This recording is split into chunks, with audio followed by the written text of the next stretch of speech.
Well, thank you all for being here. We are running a little late. There's several contentious meetings across the building here that folks are starting to file in from. So it's a busy day, but thank you for being here. This is the Subcommittee on Appropriations and General Government. And before we do anything, we're going to say a quick word of prayer. If you'll, Representative Barr.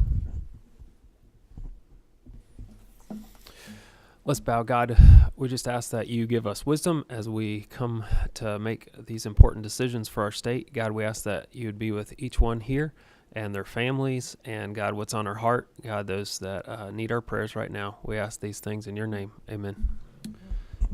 Thank you, sir. Appreciate that. Thank everybody for braving the weather. I know it was rough out there earlier.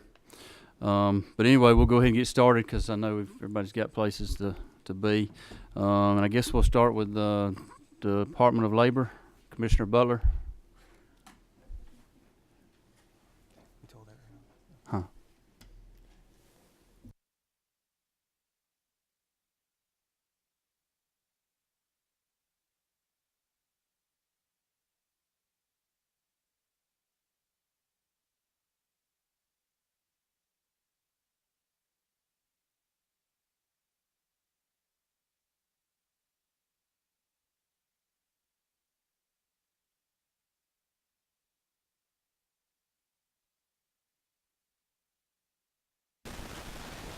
Thank you for having me with you, and I'll be as brief as I can. Not a lot of changes in our budget. The biggest changes that you see were the 2% merit increases across our different divisions.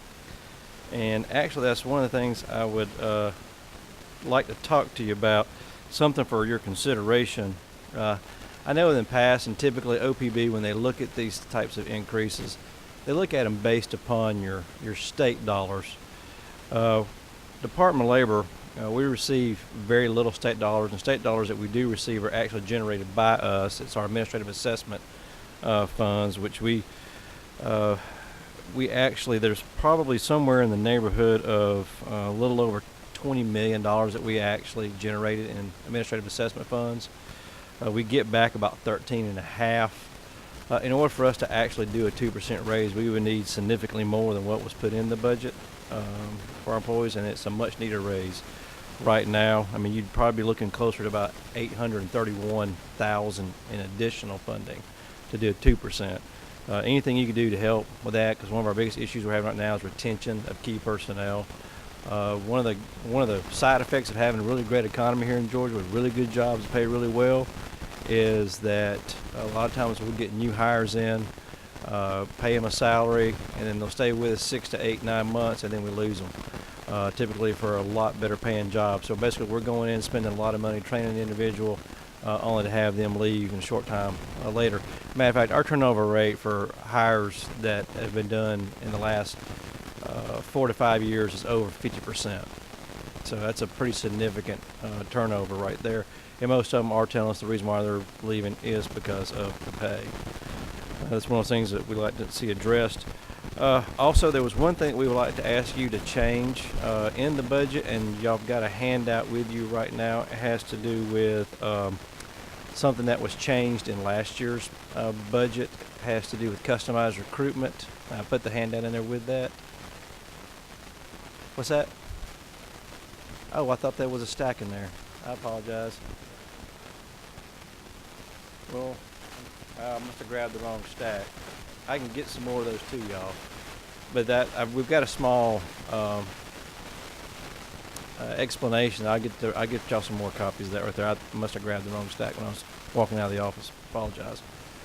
But customized recruitment was something that I think it was kind of an oversight. OPB, they thought it was a program that went along with some other stuff that they transferred over to the technical colleges. It's not a program that really can be transferred. It's something that we actually invented, and it's actually a term that we use for a service that we provide that we work with economic development on. Soon after it was transferred, the technical colleges actually turned right back around and MOU'd that money right back to us because they couldn't perform the task in which that money was originally appropriated them to do because they don't have any knowledge of how to do that program. Only we do. We're currently still doing that program, but we're having to do it at a smaller scale right now. It's a program that we use to help with economic development, to help new companies when they come into Georgia, and existing companies that are expanding. We help them recruit new employees in a fast-track type way. It's actually used as an incentive, and it has been used on several projects here recently as an incentive to help us get those projects to come to Georgia. It helps us get Georgians employed a whole lot faster. It would be just a lot simpler if that money was moved back to us. I've talked to the technical colleges. They have no problem with it because they are, like I said, currently we're sending the money to them. They're sending us a contract and sending the money right back to us right now. So what we've done is added a whole lot of extra paperwork. So if you would consider moving that back, we'd really appreciate it.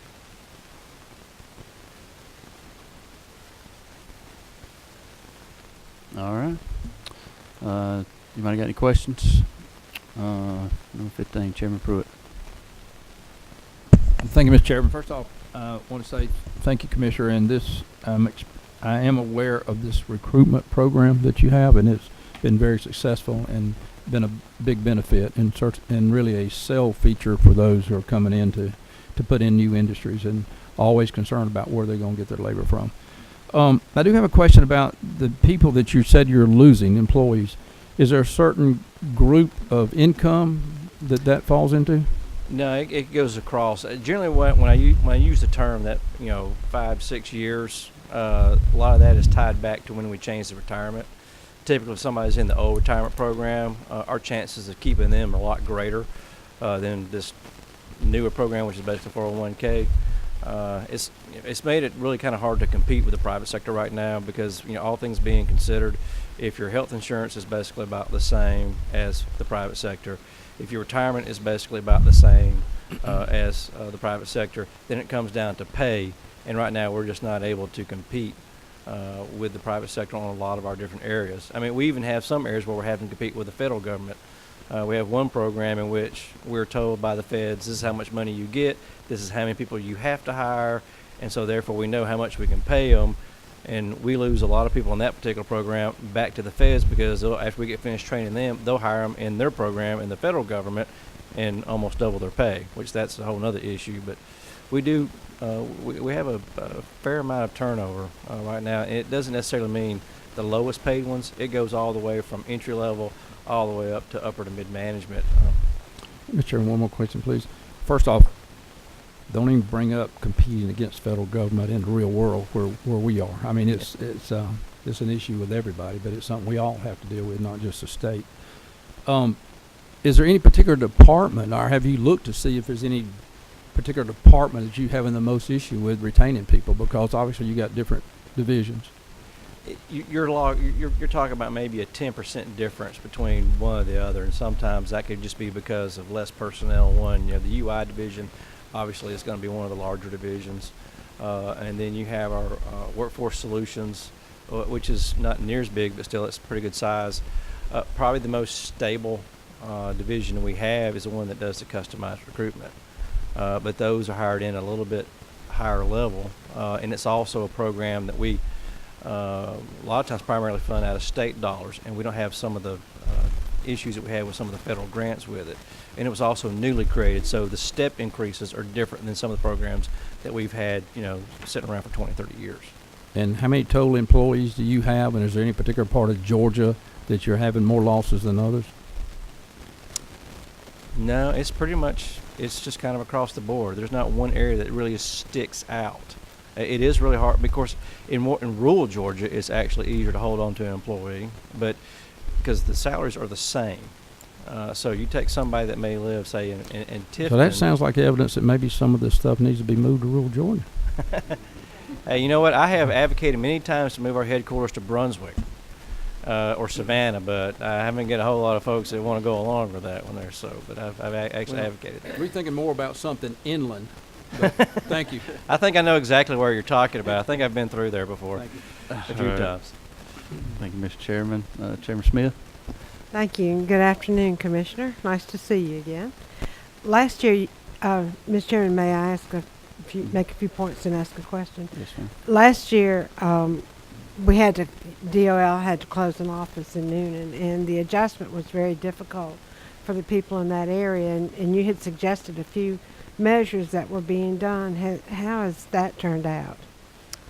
As far as I know, after we reached out, that we got somebody going down a couple days a week, that issue was taken care of. Okay, thank you. I haven't heard any more complaints back down that way on that particular issue that you're talking about. Okay, one further question. Would just please keep an eye on that area, because I know sometimes I get phone calls.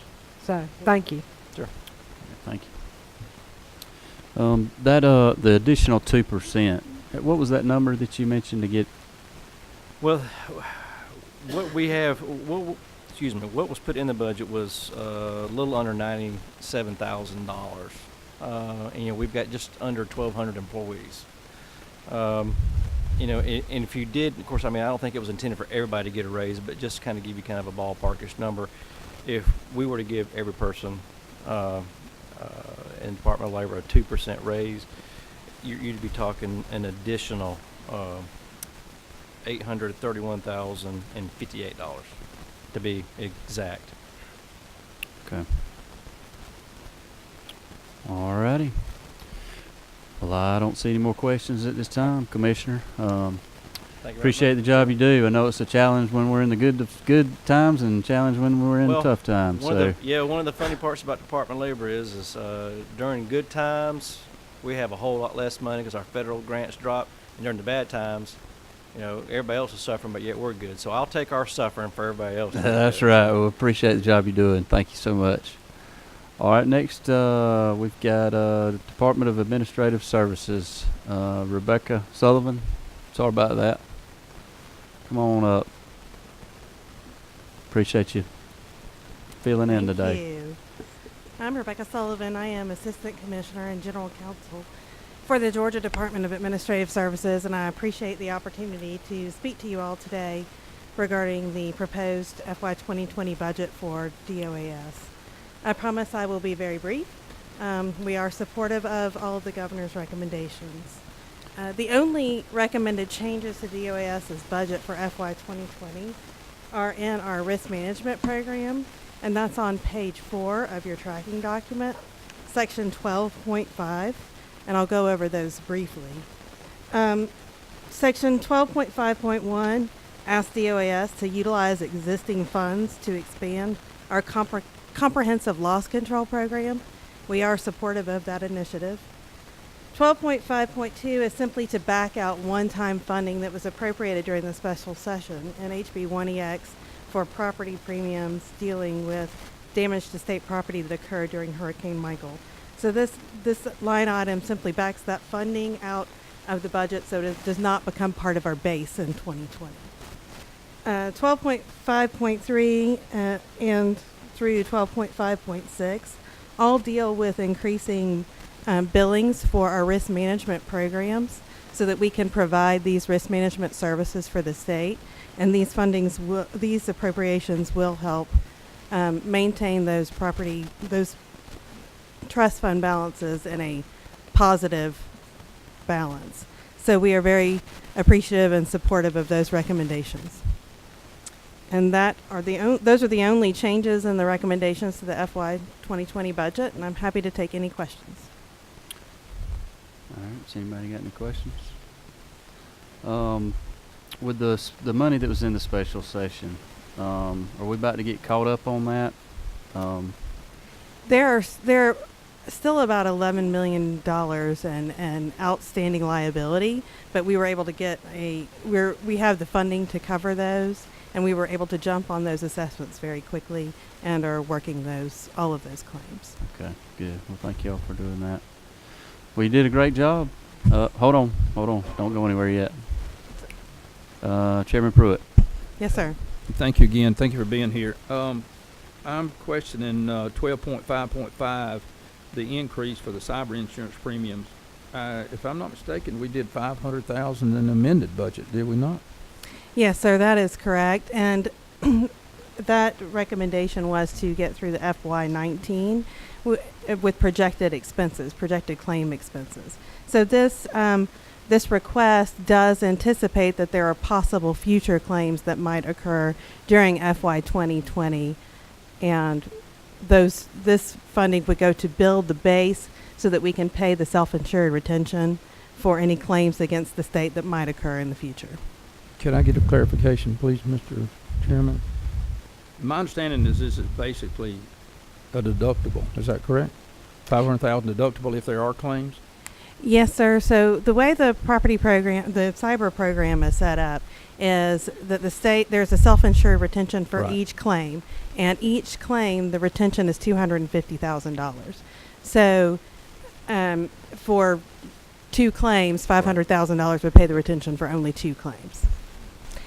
And that funding there also anticipates, the possibility that there might be a catastrophic type event, a cyber event. Hopefully that's not going to happen, but it's to ensure that we can pay that first level of coverage so that the commercial insurance could kick in the event that were to happen. So the $10 million that's already in the budget. So we do for cyber. I don't, maybe I'm looking at the same line. I think property is the 10 million. Properties. Yes, that's property. No, I was talking about, okay, I'm sorry. Okay, I'm sorry. I was on the wrong line. Okay, Sorry, thank you. no problem. All right. Anybody else? I don't see any more. Better Thank you. run. Thank you. All right. Next, got Department of Audits.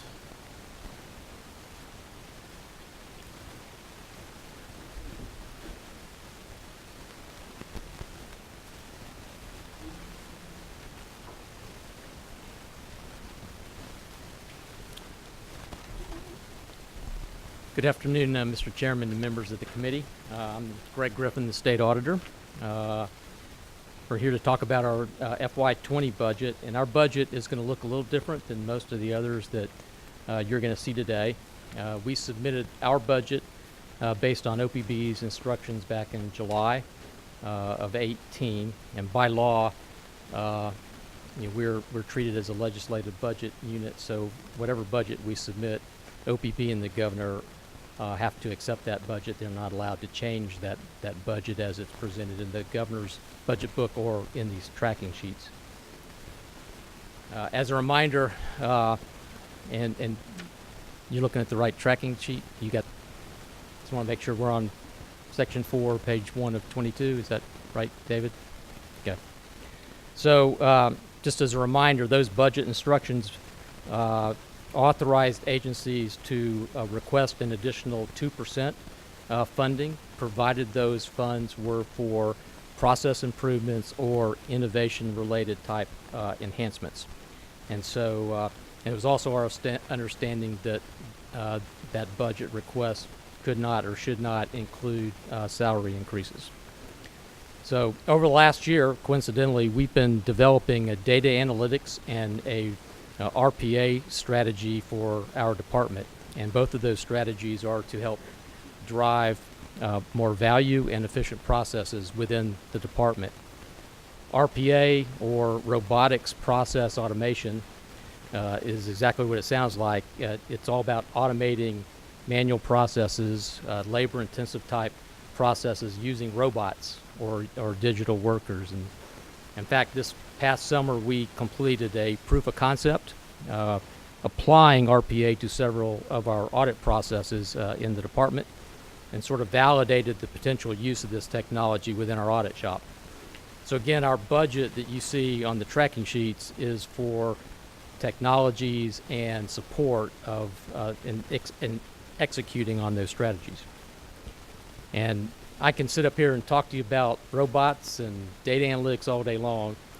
However, if there is a 2% lift in the budget, or any lift in the budget for that matter, I would respectfully ask that we reallocate those funds to staff salary increases for pretty much the same reasons you heard from Commissioner Butler. As many of you know who have been on the committee, staff salary increases have been a priority for me for several sessions now. Our turnover rates continue to trend higher, and the main reason, similar to Commissioner Butler, also is folks are leaving for higher pay. And although our turnover rates aren't quite as high as his, we're trending up towards 22% this year. We were below 15% last year. So in the past, I've been able to provide details about how far below market our salaries are based on a compensation study that we did several years ago. At that time, that study showed our average salaries were well below the bottom quartile of the market, and we've pretty much made little progress since that time. I've provided details to David. Be glad to provide details of that study to any of the other committee members if you desire. But bottom line, my ask today and for y'all with your approval is to apply any 2% budget lift to some sort of performance-based salary treatment for staff. And with that, thank you, Mr. Chairman and committee members, and I'll be glad to take any questions. All righty. Chairman Smith. Thank you, this might not be the appropriate question for your category, but do you audit our pension funds like the LRS, the UIS, those kinds of things? We do not. I do not. I sit on those boards, and because I sit on those boards, we have to have somebody else. So we advocate out to another audit firm to do those audits for us. Okay, thank you. Anybody else? Hold on. 16. Thank you, sir. I appreciate your presentation. If there would be a 2% increase, could you tell us what number that was? Could you tell us what that would be? Yes, so 2% on salaries would be Correct. Slightly less than the 2% you see in the tracking sheet here. This is 684, and the number would be about 627,000. Thank you, sir. Thank you, Mr. Chairman. All righty. Well, I don't see any more questions. Appreciate the job you, you sir. do over there to keep us informed. Thank you. Thank you. All righty. Next we've got EPD. Director Dunn, come on down.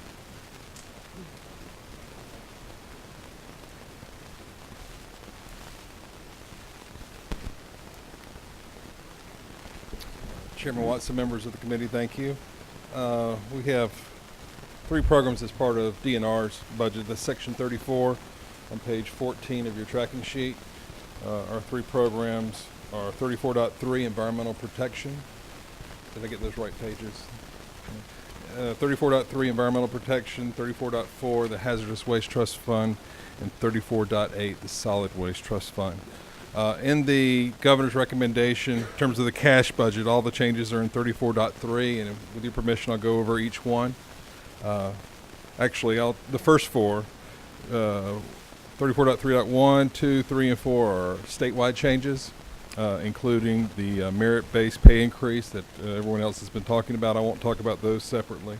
I'll skip to 34.3.5, which is an annualization of a recommendation in the amended fiscal year 19 budget for the agricultural water metering program. As I attempted to explain when we talked about the amended fiscal year 19 budget, we moved the water metering program over from soil and water. We absorbed all the existing costs, all the costs for staff, the building in Dawson, and the existing contract they had with Georgia Forestry. And for the new work we had a general obligation bond over at GFA under the governor's water supply program that we use to purchase meters and contracts for the installation and things like that.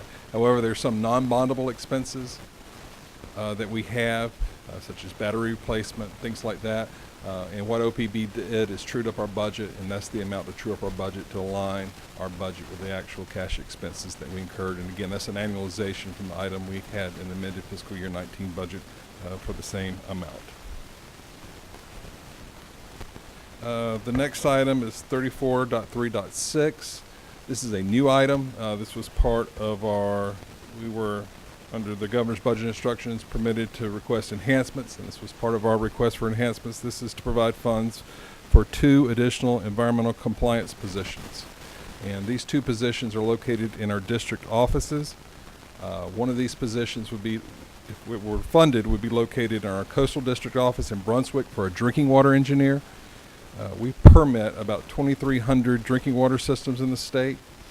About 800 of those systems are in the jurisdiction of the coastal office. So about a third of the systems we permit are the responsibility of the coastal office, and most of the engineering work for those permits, the engineering work for the design, construction, and operation of these drinking water systems are performed by engineers in our district office. And that coastal office is responsible for 800 systems, but there's only 1 engineer.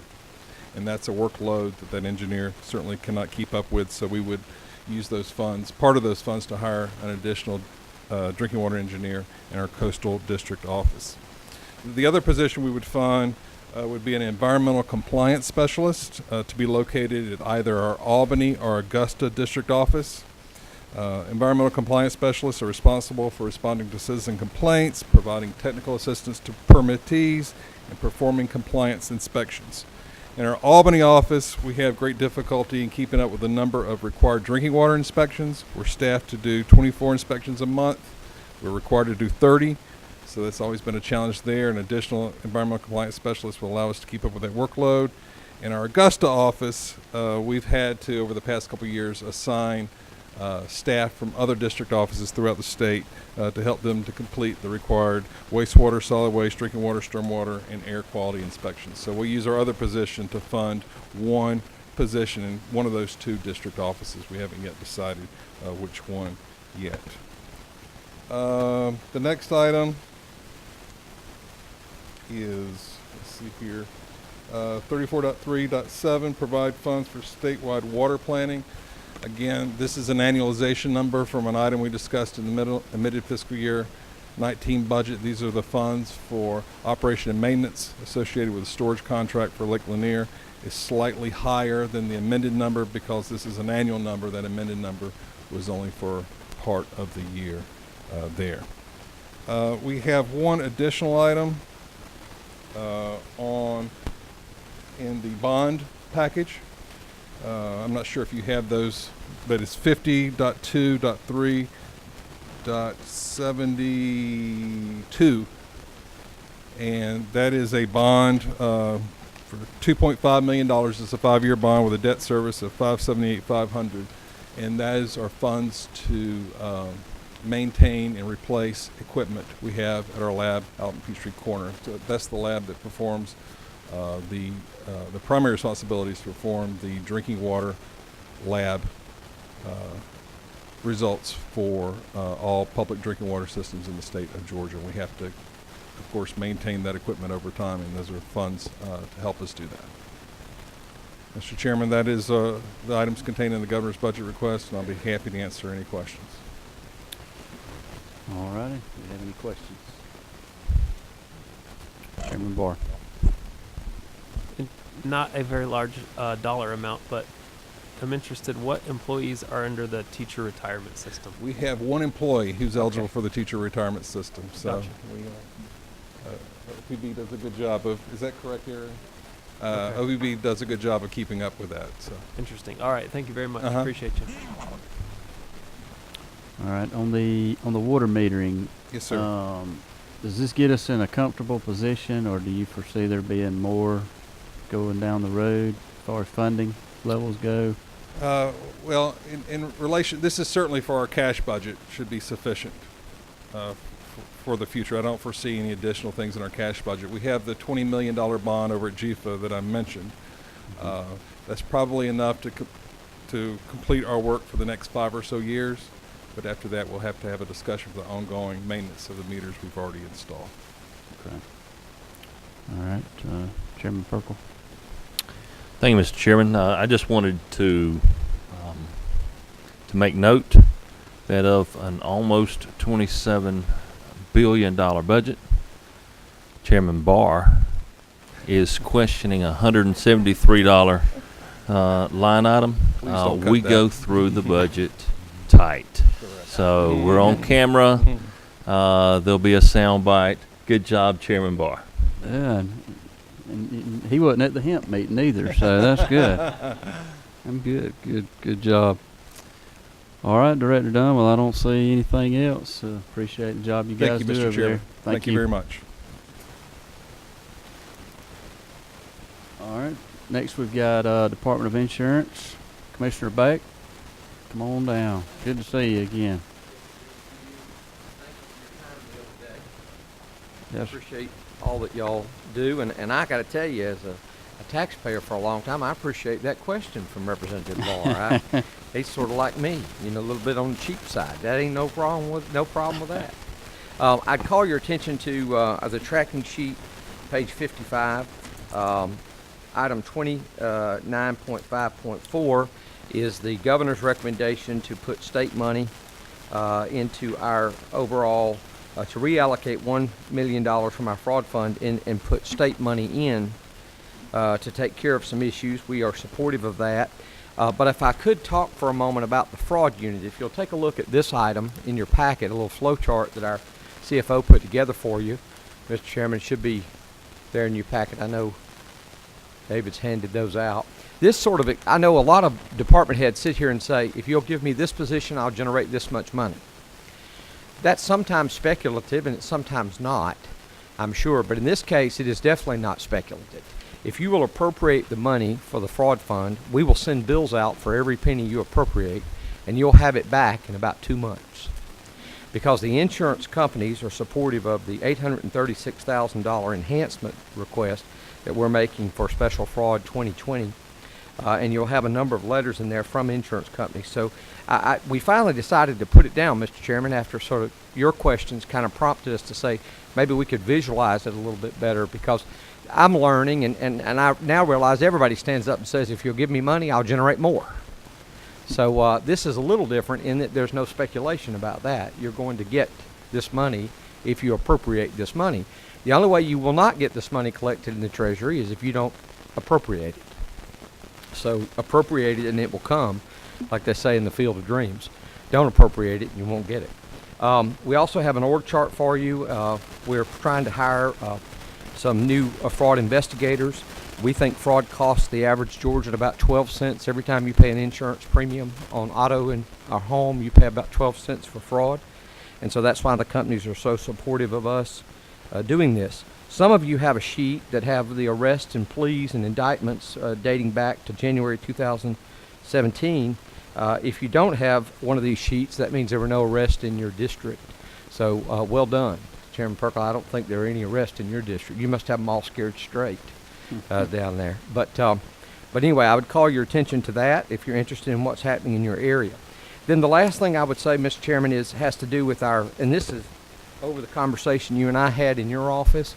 This has to do with the safety plan review, or I should say the safety engineers. We are required to inspect elevators every year, and so there's a mandate to do that, but we're unable to do that because we don't have enough positions to do it.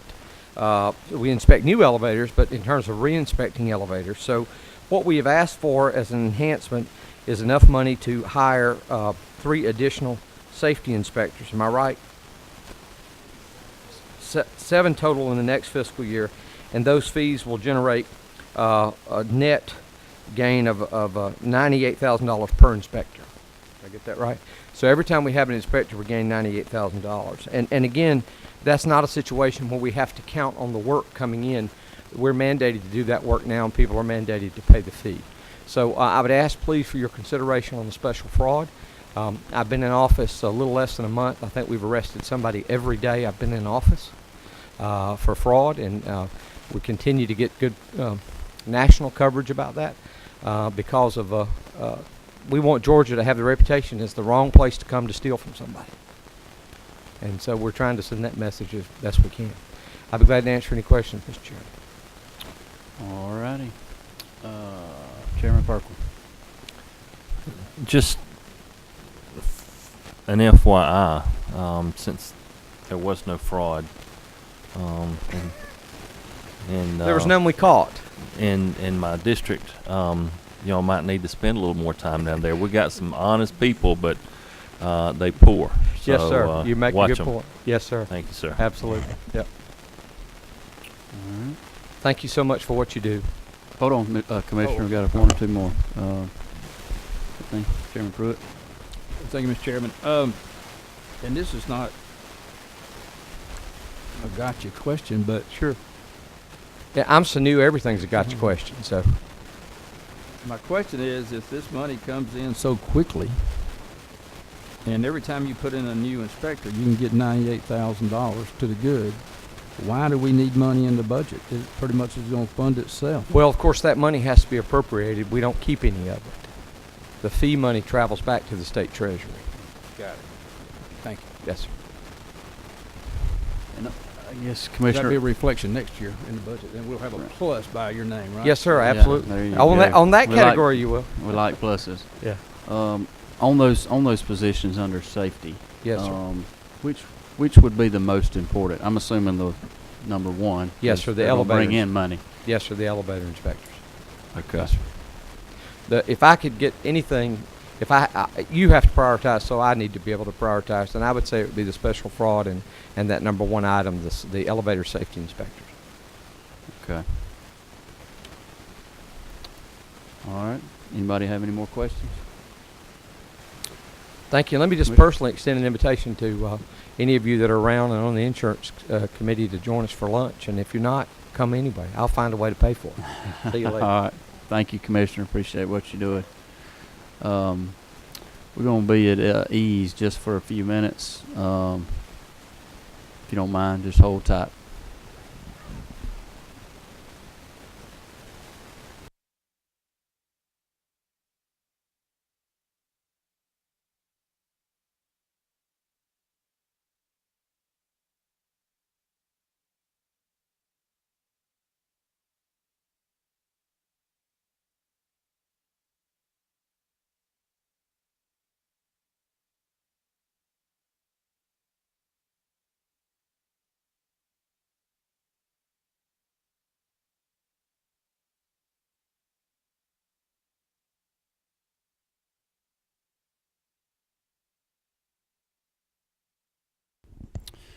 All right, we'll get back at it.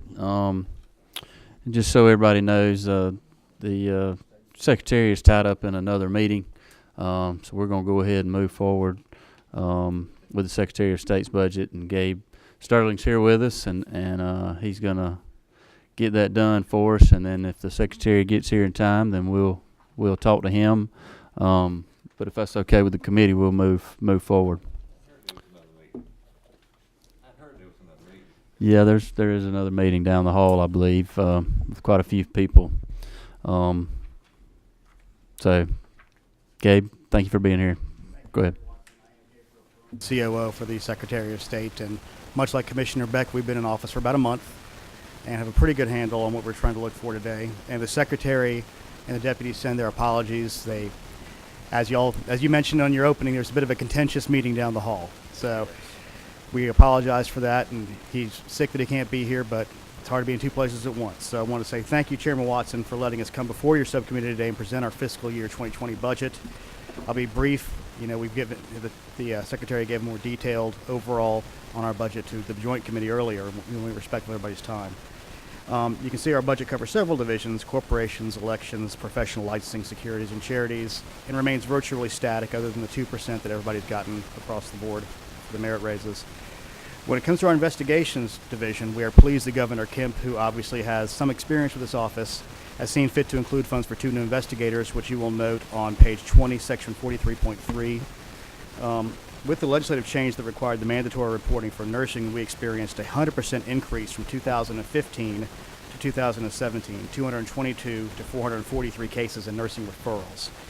The nursing numbers remained relatively steady at 403 referrals in the last FY.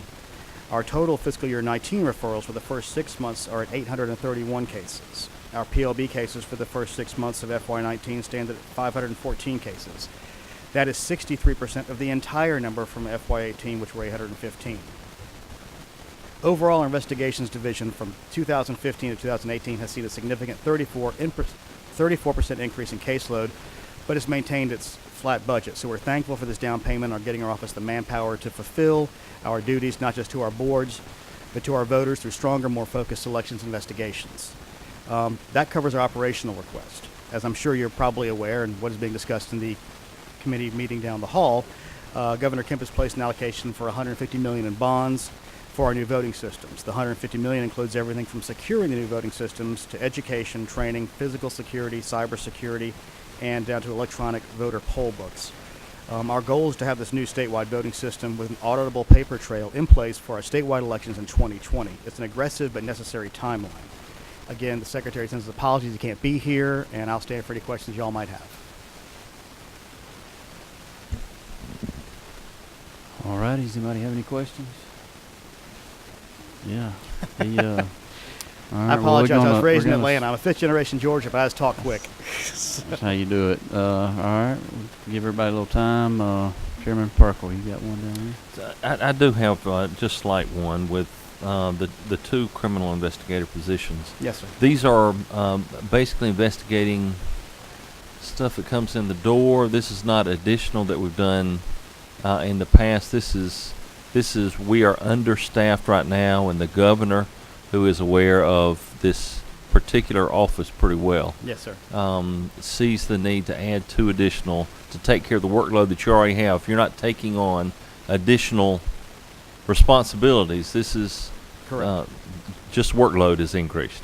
The workload's increased by sheer population size and by the mandatory referrals from the nursing side. And we have not added any investigators since that initial addition back in 2000 and I believe 14. A little before my time in the office here, but yes, that's correct. Unfortunately, we're seeing some of these investigation cases take an average of 191 days. And like everybody else, we're having high turnover. We had a 36% turnover in staff last year, so we're trying to get investigators in the door, but it is difficult in this environment. 191 days? I'm sorry. 191 days. Wow. And that's why we need some of these new investigators to handle some of those things, just because they're handling all the PLB, all the elections, all of the PLB, professional licensing board, Right. all the securities cases and charities cases.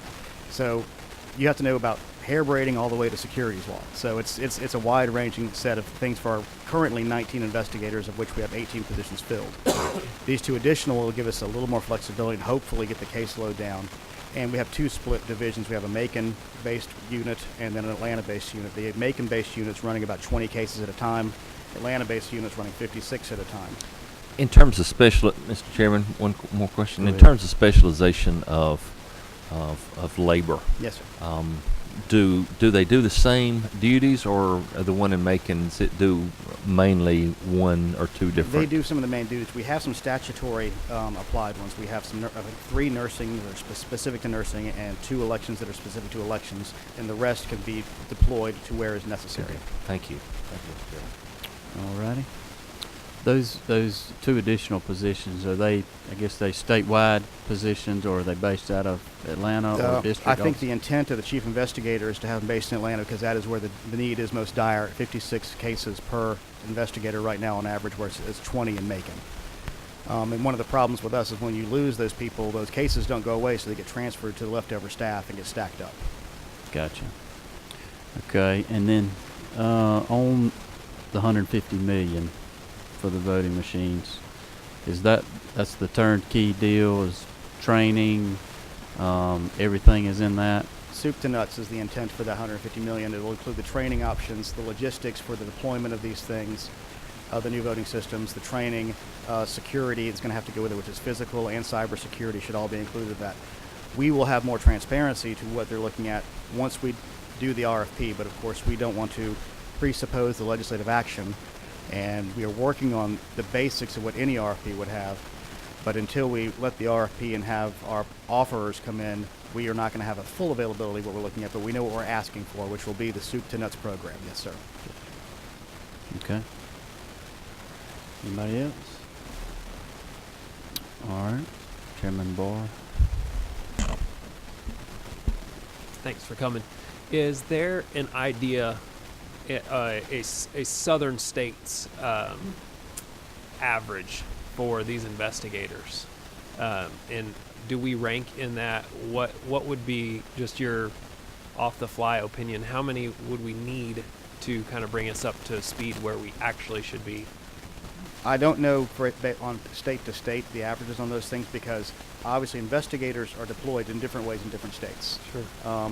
Secretaries of states in some of these states do not do this kind of investigations, and like in South Carolina, The Secretary of State doesn't run elections. Right. So I can't compare apples to apples. I will say, in discussions with our chief investigator, who's been with the office for several years, his ask would be that we could get a 6 additional on top of that just to try to meet our caseload. Okay. Now, we are very pleased with the governor's offer to give us 2. We are not going to, we could be going too much further than that, but we will Right. continue to work with OPB to look at our caseload and see where we might need to do some additional asks in the years to come, because population's increasing, small businesses continue to increase, these professions and occupations continue to increase in number. Sure. So we anticipate that we will see that load increase. And as we saw in 2018, we had a record number of elections referrals, and I imagine that given the contention around these elections, we will see continued referrals that will increase through 2020. Follow up, Mr. Chairman. Yes. Help me understand a little bit about what they do. We've heard from other folks where investigators may bring in revenue. Would that be the same case here, or they actually just interview complaints? They interview complaints. There's not as Okay. much of a revenue thing. There can be some fines, but that's not something I'm going to put a number to out Sure. of the gate, because that's highly speculative, as pointed out by the commissioner earlier. Exactly. Okay. Thank you very much. I appreciate that. Thank you, Chairman Barr. Alrighty. Well, Gabe, I don't see any more lights up here, so I better run then. yep, you better Thank take y'all off. very much. Appreciate what y'all are doing. Thank you. Alrighty. Well, if nobody's got anything else, we'll be adjourned. Thank y'all.